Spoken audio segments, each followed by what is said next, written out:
And welcome back to Super Mario 64 DS! With me, Matthew Caddies, aka Puggy. So yes, I am going to have a look at Super Mario 64 DS, because this game is, well, very different to the thing. I don't just mean it being a game that was released on the Nintendo DS, oh no. This is actually a brand new game for everyone who has not played the game. Dare I say, on the N64. So yeah. And that also means that, since I do not have the facilities to record the game, I will be looking at this game, dare I say, as basically a let's look at, because I do not have the ability to record the game myself. Anyway, that being said, the game starts innocently enough similar. We hear Peach's voice reading out the notes and everything. However, things will start off quite a bit differently compared to the original game because once we see who's inside the pipe, you will be very confused as well. And by the way, I love the updated graphics on the DS, which honestly is one of the best things about the Super Mario 64 DS. If you're playing this on the original DS, however, you may have to get used to the controls if you played the N64 version like I have. Seemingly, yeah. Although in this case, you actually start off as Mario. Almost, but not just Mario. Oh no, because you are joined by Wario and Luigi as well. Yes, Luigi is actually playable here as his Wario, so yeah. And they all go running off and fighting one another at the beginning cutscene, which is kind of hilarious. And then they all dash off towards Peach's castle. Keep in mind, normally if you play the game, you normally see that happening. Also, take note of Yoshi being asleep on top of the castle. Seriously. Yeah. Think of this as like a what-if scenario with the thing. Apparently Yoshi fell down for some reason. But yeah.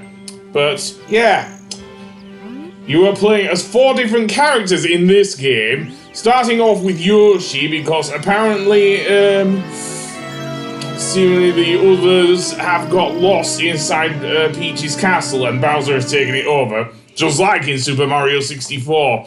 And so yeah, you actually start off playing the game as Yoshi. He comes with his long jump, his ground pound, and his flutter jump as well. You need to press the Y button in order to accelerate with Yoshi. I know that from experience playing this game on the Nintendo DS. However, yeah, it is really weird you actually being able to play as Yoshi, and not just as Yoshi. As I mentioned, you can also play as Wario Luigi. Yoshi eating the bunny. Yeah, I don't think it tastes very nice. Seriously. But you will need to eat the bunny in order to get the key. Seriously, that's insane. I could never catch the bunny in the N64 version, but in this one, Yoshi is able to gobble it up with his tongue because you know how Yoshi does. So yeah, weird because in the N64 version, you'd be able to go in without having to use the key. Anyway, yeah. As for the makeup of this game, well, we'll see, because some of the stages are very, very different because of the fact we can use different characters, and I'll get to that.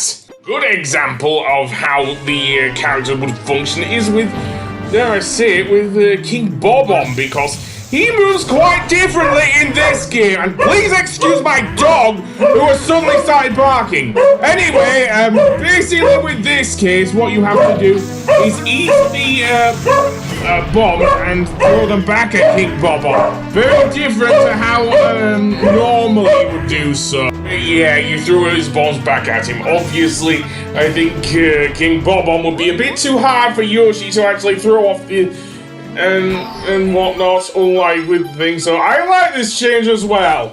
So yeah, whether or not I'll show the whole game off, I don't know, to be honest, because There were huge changes in Super Mario 64 DS. So yeah. And it is a worthy remake as well. Even with the controls the way they are, you can also control it using the stylus as well, which, for its time at least, was very unique. I will give Super Mario 64 DS that. It is very, very unique. But anyway, yeah. Over here, well, this just goes back to the secret slide. That hasn't changed, except maybe graphically, I guess. That does change after you get the star, or when you enter this room anyway, is the makeup of the inside of this room, because now you can actually switch between characters, seriously. And if you go in as Yoshi, there is a whole new other level in this room. Yes, this is where you actually switch between characters. So yeah.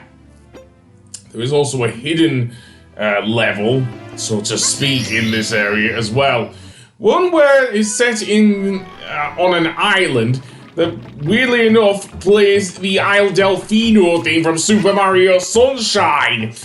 In addition to this is something that it brings in a mechanic that was originally in Super Mario Galaxy, namely collecting silver stars in order to get a big star. So yeah.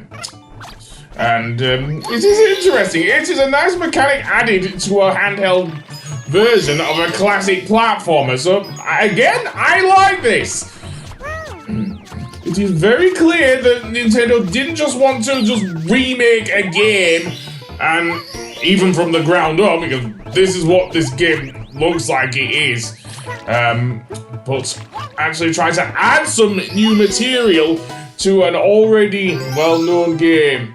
Once you get all 5 of these silver stars, beware of Klepto there, you will actually get the main power star. So yeah, I like this. I honestly like, and this isn't the only one. There are also some mini games in Super Mario 64 DS. I may well go over those as well. But yeah, having the mechanic from there. That is really cool, and it also occurs actually in Snowman's Land inside the igloo, because that completely got overhauled in Super Mario 64 DS. Seriously. You will, once you get about 8 stars, you will be able to unlock this door in the same room you find the level with the silver stars, and you will be able to rescue Mario. Yes, another new original course added to Super Mario 64 DS, and this plays the Hazy Maze Cave theme, albeit with a bit more, because compression issues, it doesn't sound as good as on the N64 in my humble opinion, but still not a bad recreation to be honest, seriously. But yeah, basically to save Mario we will have to face a mini-boss yet again in this game, and that isn't the only one, but yeah. I'm going to power-ups a bit later, I'm not going to do it in this video. So yeah, so up here we go, and think of this akin actually to how we went through each of the Dark Worlds to face Bowser. And believe it or not, we actually get King Goomba as a boss. Seriously, a boss that was kind of a minor boss in Paper Mario. He's kind of a minor boss here, but here you actually fight him for realsies here. You shoot the Goombas back at him, he grows big, and I guess invincible. There's a whole puddle of poison in the middle. So yeah, and you have to worry about the other Goombas as well. Strangely enough, I'm surprised whoever's playing this game isn't making Yoshi jump a bit higher, but yeah. And now it gets even madder, does King Goomba, seriously.